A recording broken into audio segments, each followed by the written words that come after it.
Good morning. So today's session is on benign breast lesions.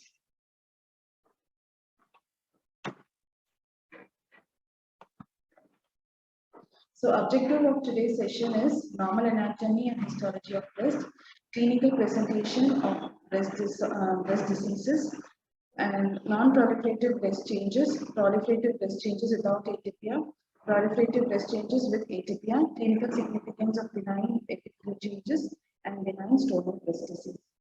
So coming to anatomy and histology, so breast lies in the anterior chest wall over the pectoralis major muscle.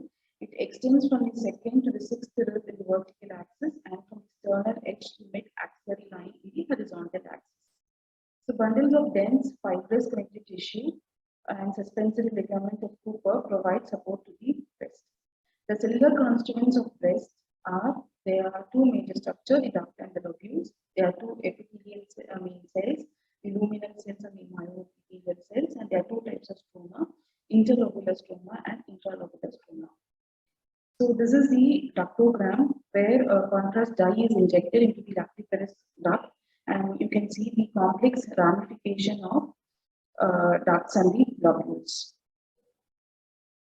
So 6 to 10 major ducts extend from the nipple and they branch into multiple small ducts, and they finally terminate into a lobule. So ducts and lobular system have double-layered epithelium.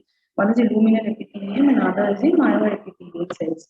So this is the histology picture showing a duct lobular unit where you have a large duct here, then you have the terminal duct here, then you have a lobule.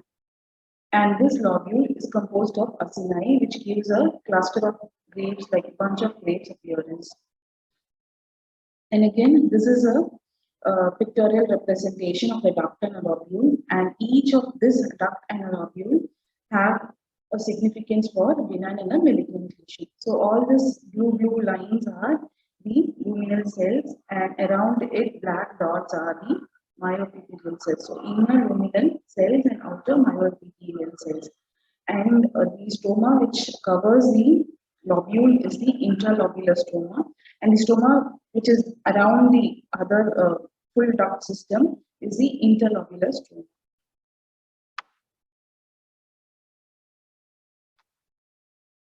So this is again a histology of a lobule and a duct. So A is a lobule where you can see small acini with basally located myoepithelial cells and inside luminal cells. And this is a picture of a duct where you have the outer myoepithelial cells and inner luminal cells. So clinical presentation of breast disease, 90% of symptomatic breast lesions are benign. Of women with cancer, about 45% have symptomatic disease, while the remaining come with an attention through mammographic screening. So the most common complaint with patient presence to the clinic is lump and palpable mass, followed by pain, then nipple discharge, and minor amount with inflammation. Now coming to non-proliferative breast changes, it is otherwise called as fibrocystic change. So these lesions are termed as non-proliferative to indicate that they are not associated with increased risk of breast cancer. So there are three principal non-proliferative morphologic changes. One is cystic change, often with apocrine metaplasia, fibrosis, and adenosis. So the cysts are either lined by flattened atrophic epithelium or by metaplastic apocrine cells. And fibrosis, so the cyst which is formed sometimes rupture and the secretory material gets into the adjacent stroma. So now because of that, there's chronic inflammation taking place and fibrosis. So this fibrosis contributes to the palpable nodularity of the breast. And adenosis, which is defined as increased number of acini per lobule.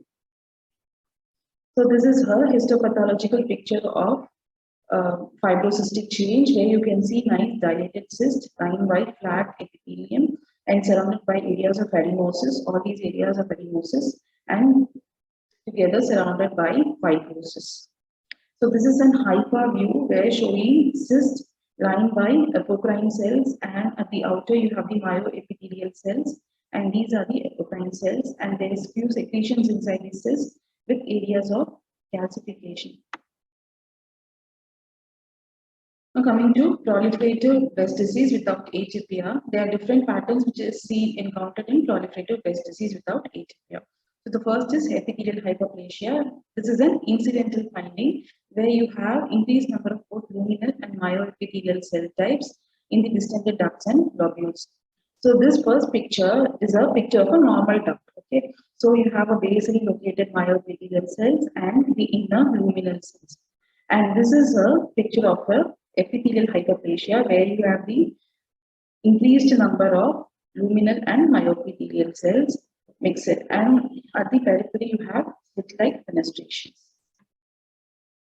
Now coming to proliferative breast disease without atypia, another condition is sclerosing adenosis, where there's increased number of acini that are compressed and distorted at the central portion of the lesion by stromal fibrosis, and they create a solid cord appearance. So sclerosing adenosis may come to attention as a palpable mass, or radiological density, or calcification. Another entity which is associated with sclerosing adenosis is complex sclerosing lesion. So this complex sclerosing lesion is composed of sclerosing adenosis, papilloma, and epithelial hyperplasia. So this is again a picture of histopathology picture of sclerosing adenosis, where you have increased number of acini and they are compressed and distorted by the stroma, which gives a solid appearance, cord-like appearance. Now next is papilloma. So the papilloma grows within a dilated duct. Even in this picture you can see this is a distended duct, and inside you have papillae with central fibrovascular core. And this papillae are lined by dual lining with luminal and myoepithelial cells. Often they have presence with epithelial hyperplasia and apocrine metaplasia. Next entity under proliferative breast disease without atypia is gynecomastia. So gynecomastia is enlargement of male breast. So the patient presents with button-like subareolar enlargement and may be unilateral and multilateral. So why this gynecomastia occurs? It is due to imbalance between estrogen and androgen. So estrogen stimulates the breast tissue and androgen which counteract these effects. So the most important of these is cirrhosis of the liver, since the organ is responsible for metabolizing estrogen. Liver is responsible for metabolizing estrogen. So microscopically, there is increased dense collagen connective tissue associated with epithelial hyperplasia of the duct lining. So important characteristic finding of gynecomastia is lobule formation is absent in gynecomastia. So this is a histopath picture where you can of gynecomastia, where you have ducts, few increased number of ducts with dense collagen connective tissue. We are not able to appreciate lobule formation in this picture. So it is a characteristic finding. So proliferative breast disease with atypia. So there are two forms of proliferative breast disease with atypia, that is atypical ductal hyperplasia and atypical lobular hyperplasia.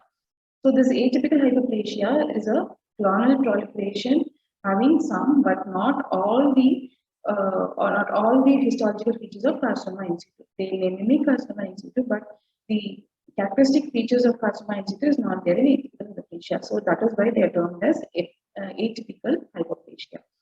So as I told you, there are two forms, atypical ductal hyperplasia and atypical lobular hyperplasia. So atypical ductal hyperplasia and lobular hyperplasia expresses high level of estrogen receptors and have a low rate of proliferation.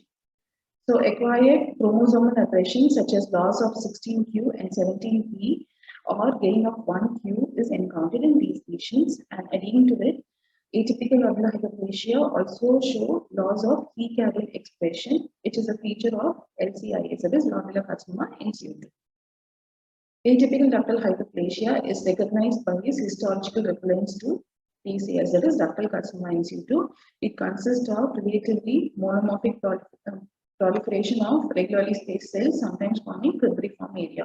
All these areas are slit-like spaces, and areas of cribriform is also seen. And it is distinguished from DCIS in that it only partially fills in involved ducts. And even in this picture, you see few times it will be monomorphic cells, and sometimes it will be at the periphery you have columnar cells, At the center, you have round cells. Now coming to atypical lobular hyperplasia, it consists of cells identical to those of lobular carcinoma in situ, but these cells do not fill or distant more than 50% of acini within the lobule. So this is a nice monomorphic round cell which is identical, which is there in lobules, but it doesn't distant or more than 50% in acini in the lobule. So coming to clinical significance of benign epithelial changes, many studies have established the association between benign histological changes later developing into an invasive carcinoma. So pathological lesions like non-proliferative breast changes have 1% chance of relative risk of developing a carcinoma. Likewise, proliferative disease without atypia have 1.5 to 2 percentage, and proliferative disease with atypia has 4 to 5 percentage, and carcinoma in situ have 8 to 10 percentage. So relative risk is nothing but a likelihood of developing invasive carcinoma compared to women without any risk factors. And absolute lifetime risk is percentage of women expected to develop invasive carcinoma in the absence of intervention. So, for example, a patient with carcinoma in situ have 25 to 30% absolute lifetime risk of developing malignancy or invasive carcinoma.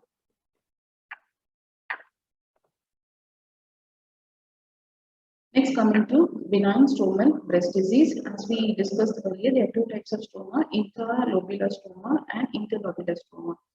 So interlobular stroma lesion, like elsewhere we get it in our body, like gliomas, angiosarcomas, myofibroblastoma, and fibrostoma.